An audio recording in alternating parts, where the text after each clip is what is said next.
오늘 우리는 민수기 15장 1절부터 3절 말씀을 통해서 잔치를 시작하다라는 제목으로 함께 말씀 듣도록 하겠습니다. 우리 좌우 옆 사람과 인사하겠습니다. 잘 오셨습니다. 환영합니다. 네, 한 번 더 인사하겠습니다. 주님의 이름으로 축복합니다. 네, 감사합니다. 이렇게 또 코로나 바이러스로 한 2년간 또 온라인 예배로 드리다가 이렇게 함께 모여서 또 예배할 수 있고, 또 우리가 6월 달에는 또 야외 예배로 함께 교제하며 또 함께 그런 일들이 올해 일어날 거라고는 생각도 못했습니다. 올해도 틀렸다 생각했는데 또 급격하게 또 이렇게 좋아지고 또 이렇게 회복할 수 있어서 참 감사드립니다. 오늘 우리는 민수기 15장 1절부터 3절 말씀을 함께 듣도록 하겠습니다. 우리 저번 주 말씀을 통해서 하나님의 신실하심, 하나님께서 얼마나 우리와 함께 하고 싶어 하시는지, 그 기다리시는 하나님, 또 탕자를 기다리시는 그 하나님과 같이 민수기의 말씀 속에서도 그 하나님을 우리가 발견하는 시간을 가졌습니다.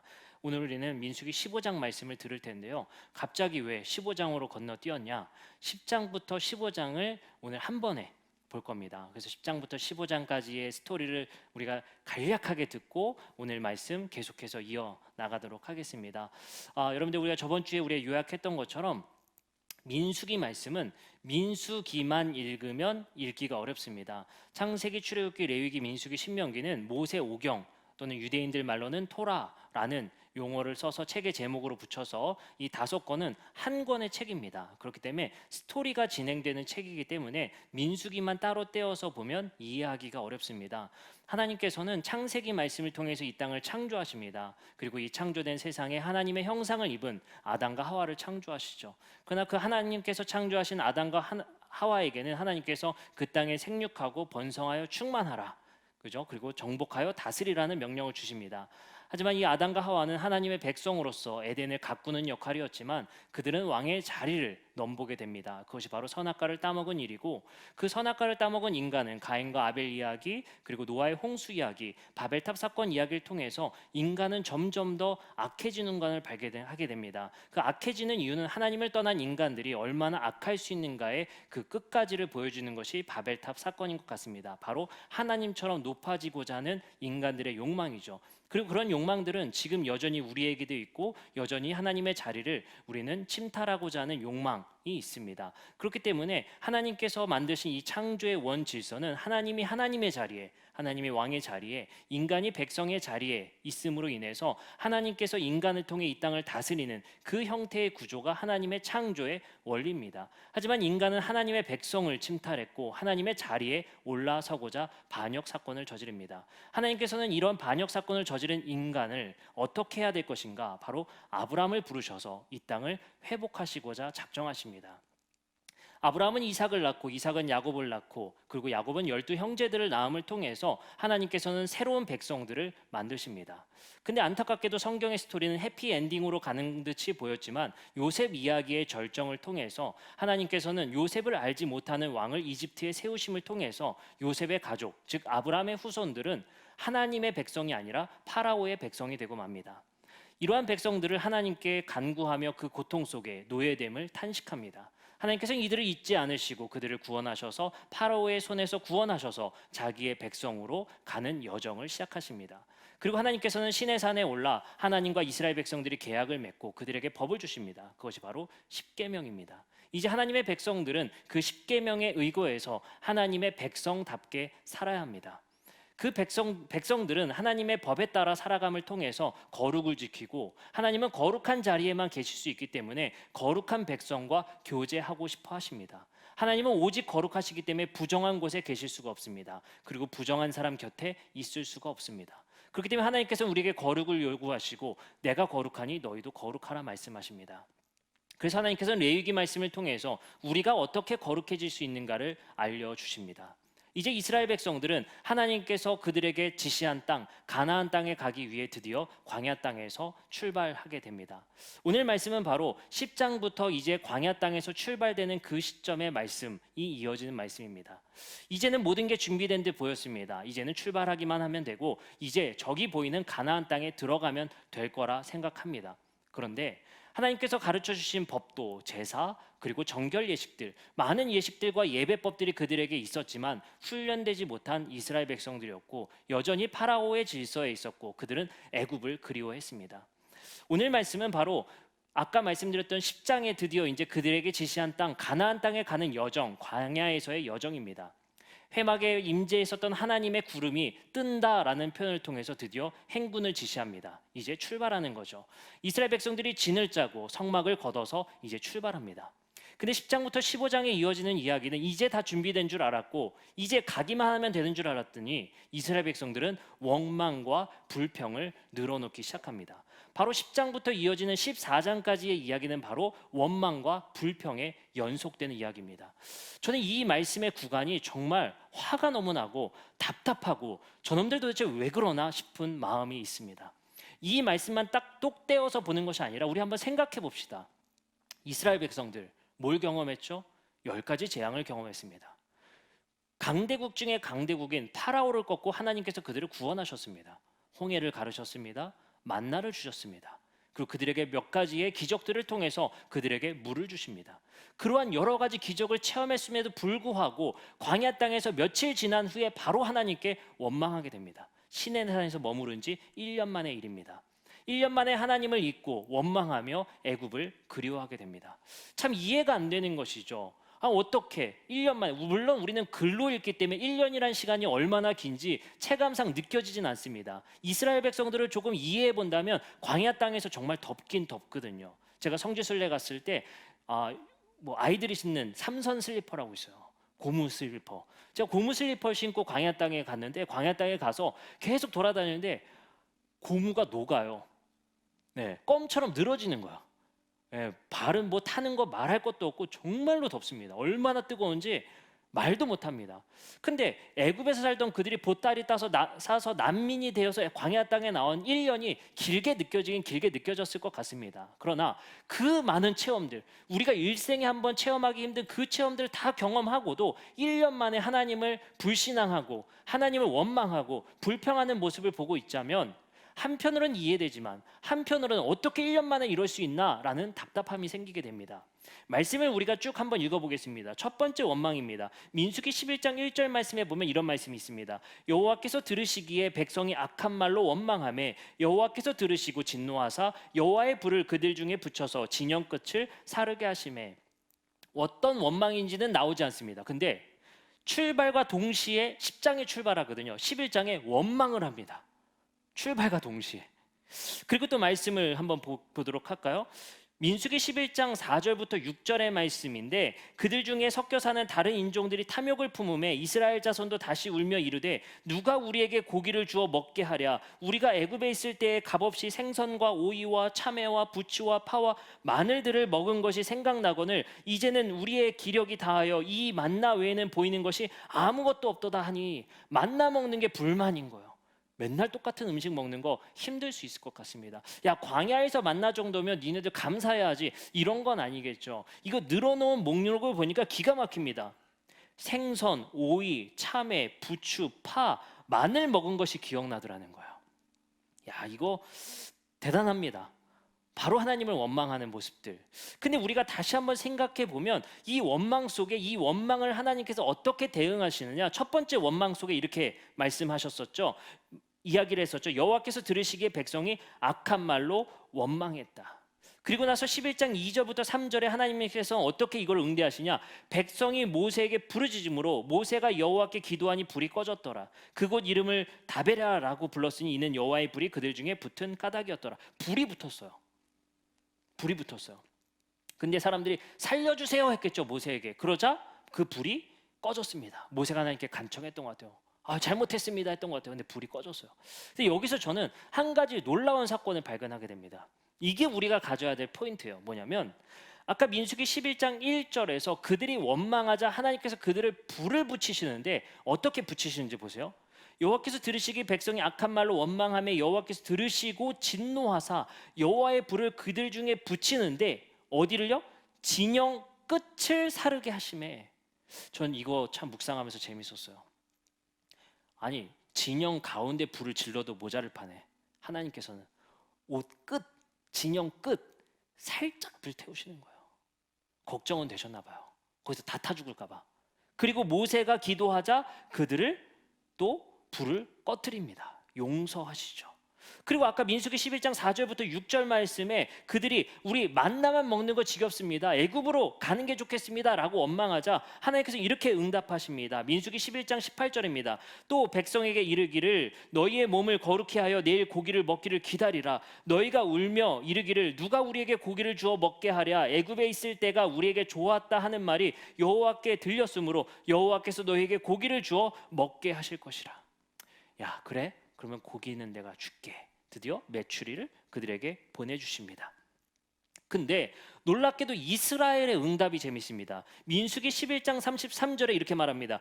고기가 아직 이 사이에 있어 씹히기 전에 여호와께서 백성에 대하여 진노하사 심히 큰 재앙으로 치십니다. 그걸 먹으면서도 뭔가 불평을 했나 봐요. 그러자 재앙을 내리십니다. 이런 원망의 이야기는 여기서 끝나지 않습니다. 민수기 14장 2절부터 3절입니다. 이스라엘 자손이 다 모세와 아론을 원망하여 온 회중이 그들에게 이르되 우리가 애굽 땅에서 죽었거나 이 광야에서 죽었으면 좋았을 것을 어찌하여 여호와가 우리를 그 땅에 인도하여 길에 쓰러지게 하려 하는가. 우리 처자가 사로잡히리니 애굽으로 돌아가는 것이 낫지 아니하랴. 원망합니다. 이 원망은 어떤 원망인 줄 아세요? 정탐꾼들이 가나안 땅에 갔다 와서 야, 우리 이거 큰일 났다. 메뚜기야 이거 우리는 다 죽게 생겼다. 이러자 이 원망을 쏟아내게 됩니다. 그러자 하나님께서 분노하셔서 이렇게 말씀하십니다. 민수기 14장 11절부터 12절입니다. 여호와께서 모세에게 이르시되 이 백성이 어느 때까지 나를 멸시하겠느냐. 내가 그들 중에 많은 이적을 행하였으나 어느 때까지 나를 믿지 아니하겠느냐. 내가 전염병으로 그들을 쳐서 멸하고 내가 그들보다 크고 강한 나라를 이루게 하겠다. 화가 끝까지 차신 거예요. 그러니까 여기서 보면 어떤 내용입니까? 원망이 점점 도를 지나치는 거야. 그 원망이 유지되는 게 아니라 원망이 심해져서 우리 못 가겠다, 돌아가자까지 나오게 되는 거예요. 점점 세게 되는 거죠. 이런 이스라엘 백성들 가운데 하나님께서는 어떻게 하셨죠? 첫 번째 원망 속에서 진영 끝을 살짝 불태우면서 정신 차려. 두 번째, 야 그래 고기 줄게 달래. 마지막 세 번째, 이번엔 우리 못 가겠다 돌아가자 반항하자 하나님께서 분노하십니다. 그리고 여기서 아까 우리가 이해해보고자 했던 그 말씀 여기에 등장하죠. 그들 중에 많은 이적을 행하였으나 어느 때까지 나를 믿지 않겠느냐라는 말씀 생각해 보세요. 아까 어땠다고 했죠? 1년 만에 그 큰 이적들을 경험하고도 어떻게 하나님을 배신하고 원망할 수 있겠느냐, 이해가 안 되는 말씀이라는 것입니다. 왜 이스라엘 백성들은 그러냐라는 거예요. 그래서 하나님께서 이제 분노하셔서 전염병으로 그들을 쳐서 멸하고 그들보다 크고 강한 나라를 이루게 하겠다. 하나님께서 분노하시게 됩니다. 이에 대해서 모세는 이렇게 하나님께 애원하고 부탁합니다. 민수기 14장 18절부터 19절입니다. 여호와는 노하기를 더디하시고 인자가 많아 죄악과 허물을 사하시나 형벌받을 자는 결단코 사하지 아니하시고 아버지의 죄악을 자식에까지 갚아 3, 4대까지 이르게 하리라 하셨나이다. 구하옵나니 주의 인자의 광대하심을 따라 이 백성의 죄악을 사하시되 애굽에서부터 지금까지 이 백성을 사하신 것 같이 사하십시오. 근데 참 여기서 재밌는 얘기예요. 이것도 모세가 기도하는데 저는 모세가 정말 머리가 좋다. 두 가지를 같이 말하죠. 당신은 죄를 절대 용서하지 않는 분이라는 걸 알아요. 근데 하지만 하나님은 노하기를 더디하시고 인자가 많아 죄악의 허물을 사하시는 분인 것도 내가 알아요. 그러니 용서하세요. 어쩌면 하나님의 마음을 달래는데 어떻게 이렇게 이성적으로 접근하지라는 생각도 드는 거예요. 이거는 우리가 감히 이렇게 말할 수도 있을 것 같아요. 하나님의 약점 뭘까요? 하나님은 분명히 그가 죄를 지었으면 분명히 벌하셔야 되는 거예요. 그것 모세도 지식이 있었습니다. 4대까지 벌하시는 분, 반드시 갚으시는 하나님, 그 지식이 모세에게 있었어요. 우리가 그런 것을 당해야 되는 거 반드시 알고 있었습니다. 근데 모세는 말한 거예요. 그러나 하나님은 인자하시잖아요. 그러나 하나님은 긍휼이 많으시잖아요. 하나님은 두 감정 안에서 충돌할 수밖에 없는 겁니다. 그래서 저는 여기를 고민할 수밖에 없어서 저는 하나님께서 모세를 세우신 이유가 있다. 모세는 하나님에 대한 지식이 있던 사람이었어요. 하나님이 반드시 정의롭고 반드시 공의로우셔서 반드시 심판해 주시는 분임에도 불구하고 그는 또 반대편으로 인자가 많고 자비가 많다는 분이라는 걸 알고 있었단 말이에요. 그래서 모세는 그 두 가지 측면을 하나님께 다 구하게 됩니다. 어쩌면 저는 이게 모세가 하나님을 달래는 것처럼 보여요. 그리고 나서 이제 이어집니다. 하나님께서 응답하십니다. 민수기 14장 20절부터 23절입니다. 여호와께서 이르시되 내가 내 말대로 사하노라. 마음 약하신 하나님. 하나님도 참 대단하다.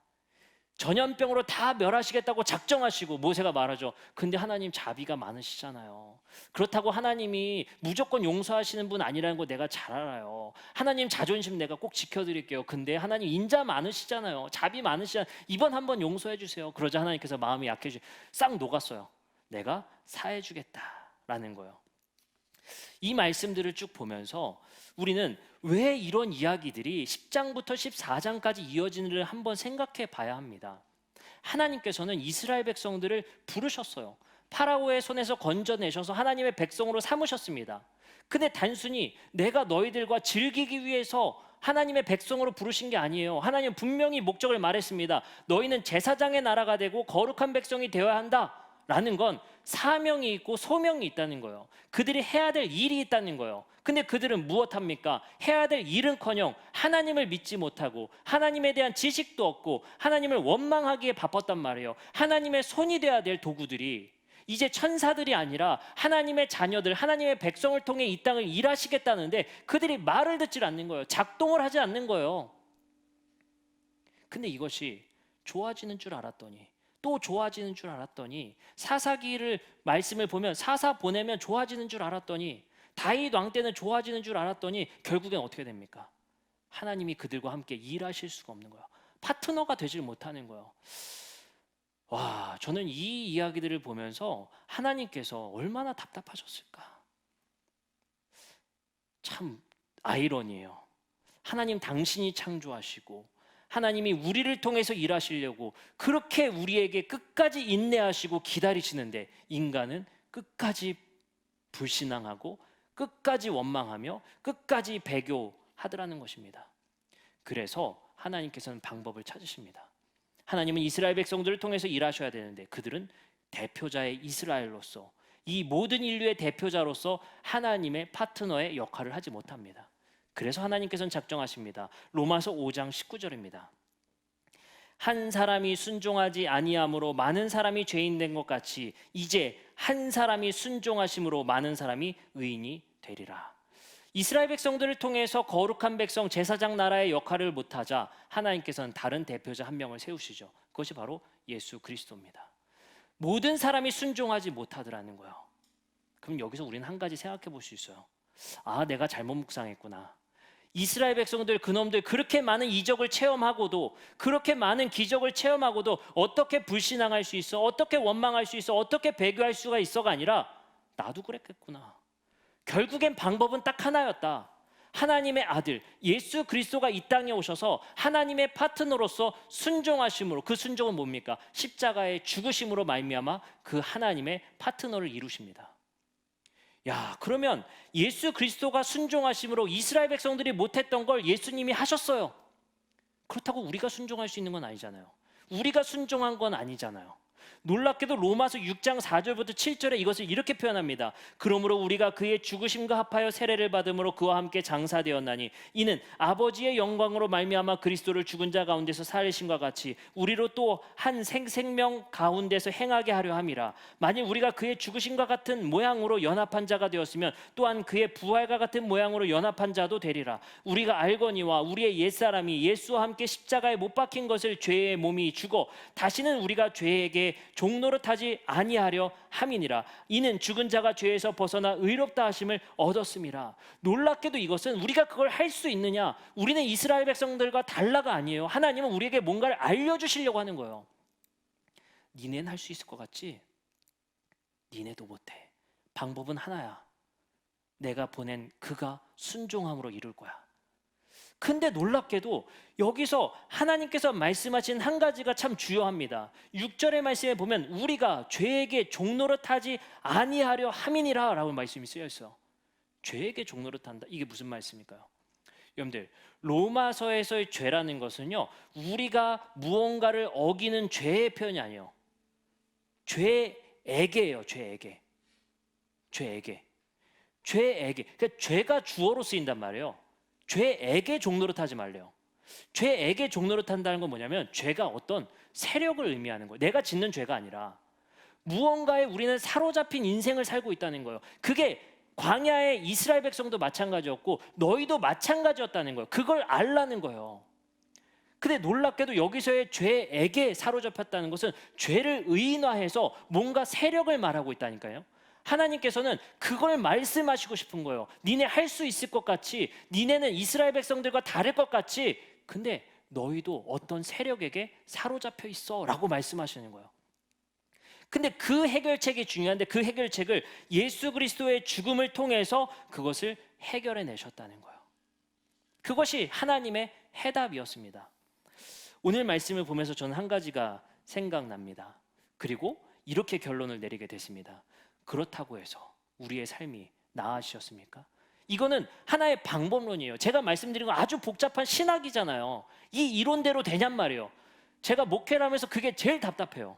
분명히 하나님께서 로마서 6장 4절부터 7절에 이렇게 말씀하신다니까요. 또한 새 생명 가운데 행하게 하려 함이라. 예수가 연합해서 내가 순종하지 않았는데 예수가 순종한 걸 내가 예수와 하나 되니까 내가 순종한 걸로 쳐주겠다는 거예요. 그것밖엔 답이 없다는 거예요. 니넨 안 돼, 이거 얘기하는 거예요. 그래서 새 생명 가운데 행하고 계십니까? 우리가 나아지셨습니까? 이게 너무 목회적 딜레마예요. 안 되는 거예요, 이걸 씨름해도. 이게 얼마나 화가 나고 소름이 돋는지. 제가 아침에 우리 아이들 등원 같이 시켜주고 교회를 오는데 어린이 보호구역을 3일에 2번을 딱 질댔더라고요. 12km를 어겼어. 30km 제한구역 있잖아요. 얼마나 화가 나는지 민원실에 전화를 했어요. 그럴 리가 없다. 어떻게 이럴 수가 있냐. 화가 너무 나요. 그 아주 단적인 예지만 우리의 분노, 우리가 다 조절하면서 새 생명 가운데 살고 있습니까? 우리가 정말 그리스도인답게 이건요, 제가 목회 은퇴하고 우리 권사님들 지금도 딜레마일 거예요. 나는 진짜 잘 살고 있나? 이론은 알겠다는 거예요. 제가 이 복잡한 이론 설명, 뭐 이스라엘 백성들이 대표되는데 안 되니까 예수님을 보내셔서 예수가 순종케 했고 우리는 예수랑 연합하니까 우리를 순종케 하는 것을 인정해 주겠다. 신학적 원리예요. 그래서 되냐고요. 담배 하나 끊는 것도 어려운데 변하냐? 안 변하는 거예요. 이게 알려주시는데 안 되는 거예요. 이게 너무 우리의 신앙 속에서 답답한 겁니다. 답답한 거예요. 근데 오늘 민수기 15장 1절부터 3절의 본문 말씀을 보니까요, 하나님께서 이렇게 말씀하세요. 여호와께서 모세에게 말씀하여 이르시되 이스라엘 자손에게 말하여 그들에게 이르라. 너희는 내가 주어 살게 할 땅에 들어가서 여호와께 화제나 번제나 서원을 갚는 제사나 낙헌제나 정한 절기에나 소나 양을 여호와께 향기롭게 드릴 때에, 이 말씀이 왜 화가 나냐면요, 불신앙과 원망 끝에 갑자기 제사 드릴 거라는 거예요. 이게 갑자기 왜 나오냐는 거예요. 가나안 땅에 들어가서 제사 드릴 때에 제사를 말씀하고 계시는 거예요. 야, 하나님은요, 이게 어떤 말씀으로 느껴져야 되냐면요, 이 난리통인데 하나님은 거기서 고기 굽고 계신 거예요. 빨리 와, 잔치하고 준비하고 계신 거예요. 다 된 것처럼. 이거 뭐 약 올리는 겁니까? 광야 땅에서 이제 40년 지금 구르게 생겼는데, 못 들어가게 생겼는데, 이런 일들이 우리의 신앙과 이론이 항상 충돌하며 우리를 괴롭히는 것입니다. 우리는 스스로 솔직해지는 게 나아요. 나는 그리스도인답게 살고 있어. 난 예배 드리고 있어. 나는 그래도 종교인이야. 라는 것에서 차라리 솔직해져서, 오늘 하나님께서 우리에게 주시는 도전은 너희들이 그렇게 큰 이적들을 바라봄에도 불구하고 나를 믿지 않느냐라는 말씀에 우리는 주목해야 돼요. 우리로서는 불가능하구나. 우리만 되는 게 아니라, 우리는 할 수 있구나가 아니라 우리도 안 되겠구나. 하나님이 주시는 방법이 아니면. 그래서 하나님께서는 순종한 것으로 우리를 쳐주시겠다 할 수밖에 없는 거예요. 근데 이건 제가 이렇게 생각해 볼 수 있을 것 같아요. 부모와 자식 간의 관계와 같은 것 같아요. 뭐냐면요, 요즘에 제가 가장 많이 깨닫고 있는 게 아이를 키우면서 내가 널 어떻게 키웠는데 말인 것 같아요. 그게 부모님이 우리에게 말씀해 주실 때는 단 한 번도 이해가 되지 않았어요. 어떻게 키웠길래요? 어떻게 키웠길래 저한테 자꾸 널 어떻게 키웠는데, 제가 해보니까 어떻게 키웠는지 알겠는 거예요. 그 마음이 이해가 되는 거예요. 이게 정말 키워보지 않으면 깨닫기가 정말 어렵지 않습니까? 나이 먹는다고 깨달아지는 게 아닌 것 같아요. 내가 그 상황이 되지 않으면 우리는 깨닫기가 너무 어려운 것 같습니다. 그러니까 우리의 마음은, 부모 마음으로서는 저 앞에 가 있는 거예요. 내 아이의 미래가 다 보이는 거예요. 그러니까 우리는 부모님이 항상 통제하고 이렇게 해라 저렇게 해라, 야 너의 미래를 위해서 하는 얘기야, 말 들어, 이렇게 하는 게 좋아 라고 말을 하는 거예요. 왜요? 부모 마음은 저 앞에 이미 잔치 벌이고 있는 거예요. 하나님은 이미 그들이 가나안 땅에 가 있는 게 보이는 거예요. 근데 우리는 그게 보이냐고요? 지금 내가 보고 있는 것만 보이지. 제가 요즘에 아이들 키우면서 내가 널 어떻게 키웠는데라는 말이 정말 마음에 사무친 게 뭐냐면요, 아이들 그 기저귀를 갈아주잖아요. 그럼 와이프가 저한테 가끔 얘기해요. 하준이 기저귀 좀 갈아줘, 이렇게 얘기를 해요. 근데 하준이가 기저귀를 벗고 막 와요. 기저귀를 와이프가 풀어줬으니까 막 온단 말이에요. 근데 이게 제 머리의 시스템 상으로는 고기 구울 때도 이게 초벌을 하잖아요. 한번 물티슈로 닦아서 한번 보내야 되는데, 왜냐면 기저귀를 벗고 있으니까 이제 물로 닦을 차례에 대해서 저 물로 닦아주라고 하나 보다 해서 물로 닦아주려고 했는데 하나도 안 닦여 있는 거예요. 그 손에 그러면 다 묻잖아요. 그게 너무 고통스럽더라고요. 어느 정도 초벌을 해서 보내야 되는데, 예, 그 물로 그걸 닦는데 그게 완전히 건덕지가 다 손에 부는데, 거기서 내가 널 어떻게 키웠는 데가 나오는 거예요. 근데 얼마 전에 하민이가 저한테 그러는 거예요. 길을 건너는데 그렇게 손을 안 잡고 가려고 하잖아요, 애들은. 근데 부모 마음은 다칠까봐, 차 올까봐 전전긍긍하면서 애 따라주는데, 하민이가 저를 탁 보더니 그러는 거예요. 걱정 마. 저 충격을 받았어요. 와, 진짜 많이 컸구나. 예, 나 손 놓고 갈래. 저를 떠나고 싶은가 봐요. 벌써 독립의 의지가 생기는지 걱정 마라는 말을 듣는데, 와, 이거 점점 골치 아프게 생겼다 생각이 드는 거예요. 그러면서 우리가 마음으로 생각해 보는 게 뭡니까? 내가 널 어떻게 키웠는데. 근데 우리는 이 생각을 좀 해내면서 한번 생각해 봤으면 좋겠습니다. 하나님 마음도 그렇지 않겠는가 생각이 드는 거예요. 하나님이 우리에게 원하시고 요구하는 것이, 그럼 도대체 이 말씀을 통해서 우리에게 말씀하시고자 하는 바가 무엇일까? 우리는 왜 안 되는가? 우리는 왜 그 현실의 벽에서 늘 무릎 꿇고 있는가? 우리는 예수와 연합했다면서, 성령이 우리 안에 있다면서 우리는 왜 새 생명 가운데 살지 못하고 여전히 이스라엘 백성들 같은가? 우리는 왜 광야 땅에서 여전히 파라오를 그리워하고 있고, 왜 애굽 땅을 그리워하고 있고, 그들이 먹었던 걸 여전히 그리워하면서 무엇을 먹을까, 무엇을 입을까, 무엇을 마실까를 왜 염려하고 왜 그리워하고 있는가? 하나님은 어쩌면 오늘 말씀을 통해서 우리에게 이렇게 말씀하시는 것 같아요. 너희들 그거 할 수 있어, 너희들 그거 해내 라는 말씀보다는 우리에게 그런 말씀들, 지금 우리에게 보는 그 원망과 불평과 이런 말씀들을 우리에게 보여주시면서 말씀하시는 것 같아요. 야, 니네에게 원하는 건 그게 아니야. 내가 너희를 그래도 사랑했다는 거야. 이게 하나님께서 우리에게 말씀하시는 바인 것 같아요. 그러면서 힌트를 얻기 시작했습니다. 왜 진영 끝만 불살랐을까? 왜 그들이 만나로 불평했을 때 그들에게 전염병으로 다 죽이겠다는 그 협박과 다르게 왜 그들에게 메추라기를 주셨을까? 왜 하나님은 그들의 원망과 이제 다시 애굽으로 돌아가는 게 낫겠다는 열 정탐꾼의 그 불평과 불신앙 속에 하나님은 그들에게 모세의 간청에 따라 왜 사하셨을까? 하나님이 정말 모르셔서, 변할 때 됐는데 여전히 안 변한 그들에게 분노하셔서? 저는 그게 아닌 것 같습니다. 하나님께서 우리에게 말씀하시는 것은 여전히 이스라엘 백성과 같고 여전히 불신앙적이고 원망하는 우리에게 이 말씀을 통해 말씀하시는 것 같습니다. 바로 하나님께서 우리에게 말씀하시는 것은 너희가 나를 알길 원한다. 그게 하나님의 뜻인 것 같습니다. 하나님 원하는 것은 너희가 이렇게 살길 원한다라는 것보다 앞서는 건 너희가 그런 나를 알기 원한다. 내 아들을 보내서까지 너희들을 순종케 하고 싶은 그 마음 좀 알아줬으면 좋겠다. 아까 말씀드렸죠. 내가 널 어떻게 키웠는데 그게 무엇입니까? 알아주길 바라는 부모의 마음. 내가 너를 어떻게 광야 땅에서 인도했는데 알아줬으면 하는 마음. 내가 너 기저귀 어떻게 그거 갈아주고 똥을 닦였는데 알아줬으면 하는 그 마음. 그것만 알아주길 바라는 거예요. 그게 부모와 자식 간의 마음 아니겠습니까? 야, 내가 너를 어떻게 키웠는데 너 나한테 효도 관광은 해야지. 그런 부모, 그 마음 우리에게 정말 진실된 마음입니까? 그죠? 내가 너희를 얼마나 사랑해 줬는지 알았으면 하는 그 마음.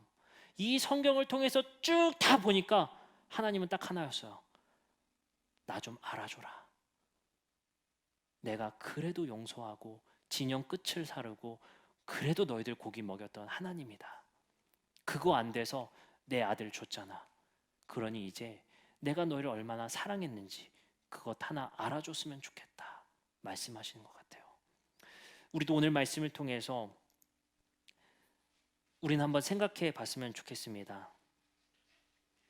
하나님께서 우리에게 자신의 사랑을 알아주시기를 원하는 그 마음, 자신의 사랑을 확증하시기 위해서 그의 아들을 주시기까지 희생하셨던 하나님의 마음, 그리고 우리는 생각해 보았으면 좋겠습니다. 그가 우리의 부모였다는 사실을, 그 정도 희생하면 적어도 남은 아니겠구나 하는 지식을 우리에게 받기를 원하는 것입니다.